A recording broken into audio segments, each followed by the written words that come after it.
అందరికీ వందనాలు. నా పేరు మేఘన. నేను అండమాన్ నికోబార్ దీవుల్లోని సెవెంత్ టు సంఘం నుంచి మాట్లాడుతున్నాను. ఈ రోజు దేవుని వాగ్దానం వచ్చేసి ఫిలిప్పీలు 4:13 నన్ను బలపరచువాని అందే నేను సమస్తమును చేయగలను. ఈ వాక్యాన్ని పౌలు గారు ఎన్నో శ్రమలు అనుభవిస్తున్న సమయంలో ఆయన రాయడం జరిగింది.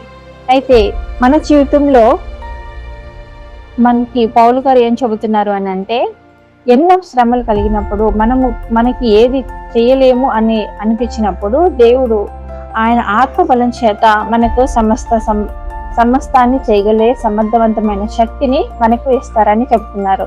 అయితే మన జీవితంలో ఎన్నో కష్టాలు, శ్రమలు అనుభవిస్తూనే ఉంటాము. వాటన్నిటిలో మనము ఏమి సాధించలేము అని అనుకుంటూ ఉంటాం. కానీ దేవుడు ఆయన ఆత్మబలం చేత సమస్తాన్ని మనకు చేయగలిగే అద్భుతమైన శక్తిని ఇస్తాడని ఈ రోజు యొక్క